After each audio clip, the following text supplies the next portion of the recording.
اللہ الرحمن الرحیم۔ حضرت عمر رضی اللہ عنہ کا قصہ۔ حضرت عمر رضی اللہ عنہ جن کے پاک نام پر آج مسلمانوں کو فخر ہے اور جن کے جوش ایمانی سے آج 1300 برس بعد تک کافروں کے دل میں خوف ہے، اسلام لانے سے قبل مسلمانوں کے مقابلے اور تکلیف پہنچانے میں بھی ممتاز تھے۔ نبی اکرم صلی اللہ علیہ وسلم کے قتل کے در پہ رہتے تھے۔ ایک روز کفار نے مشورہ کی کمیٹی قائم کی کہ کوئی ہے جو محمد کو قتل کر دے۔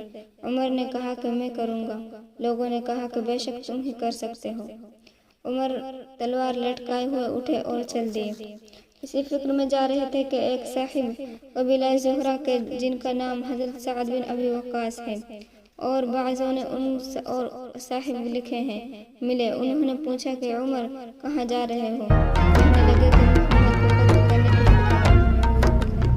سعد نے کہا کہ بنو ہاشم اور بنو زہرہ اور بنو عبد مناف سے کیسے مطمئن ہو گئے وہ تم کو بدلے میں قتل کر دیں گے؟ اس جواب پر بگڑ گئے اور کہنے لگے کہ معلوم ہوتا ہے تو بھی بے دین یعنی مسلمان ہو گئے، اللہ پہلے تجھے کو مٹا دے۔ یہ کہہ کر تلوار سونپ لی اور حضرت سعد نے بھی یہ کہہ کر ہاں میں مسلمان ہو گیا ہوں تلوار سنبھالی۔ دونوں طرف سے تلوار چلنے کو تھی کہ حضرت سعد نے کہا کہ پہلے اپنے گھر کی تو خبر لے، تیری بہن اور بہنیں دونوں مسلمان ہو چکے ہیں۔ یہ سننا تھا کہ غصے میں بھر گئے اور سیدھے بہن کو کھڑ گئے۔ حضرت خباب جن کا ذکر ہم نے 36 گزرا ہے، کواڑ بند کیے ہوئے ان دونوں میاں بیوی کو قرآن شریف پڑھا رہے تھے۔ حضرت عمر نے کواڑ کھلوائے۔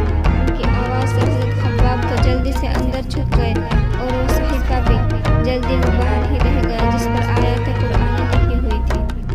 ہمشیرہ نے کواڑ کھولے۔ حضرت عمر نے ہاتھ میں کوئی چیز تھی جس کو بہن کے سر پر مارا، جس سے سر سے خون بہنے لگا اور کہا کہ اپنی جان کے دشمن تو بھی بددین ہو گئی۔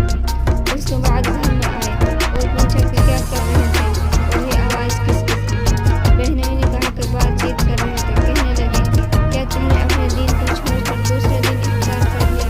بہنوئی نے کہا کہ اگر دوسرے دین یہ سنا تھا کہ ان کی دعوت اور بے تحاشا جھوٹ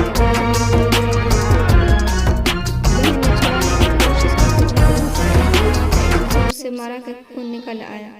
وہ بھی آخر عمر ہی کی بہن تھی۔ کہنے لگی کہ عمر ہم اس وجہ سے مارا جاتا ہے کہ ہم مسلمان ہو گئے، بے شک ہم مسلمان ہو گئے ہیں، جو تجھ سے ہو سکے تو کر لے۔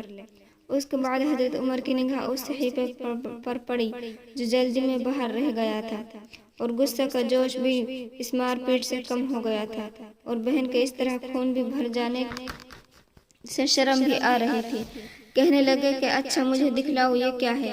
بہن نے کہا کہ تو ناپاک ہے اور اس کو ناپاک ہاتھ نہیں لگا سکتے۔ ہر چند اصرار کیا مگر وہ بے وضو اور غسل کے دینے کو تیار نہ ہوئی۔ حضرت عمر نے غسل کیا اور اس کو لے کر پڑھا۔ اس میں سورہ طٰہٰ لکھی ہوئی تھی۔ اس کو پڑھنا شروع کیا اور انی انا اللہ لا الہ الا انا فاعبدنی واقیم الصلاۃ لذکری تک پڑھا کے حالت ہی بدل گئی۔ کہنے لگے کہ اچھا مجھے محمد کی صلی اللہ علیہ وسلم کی خدمت میں لے چلو۔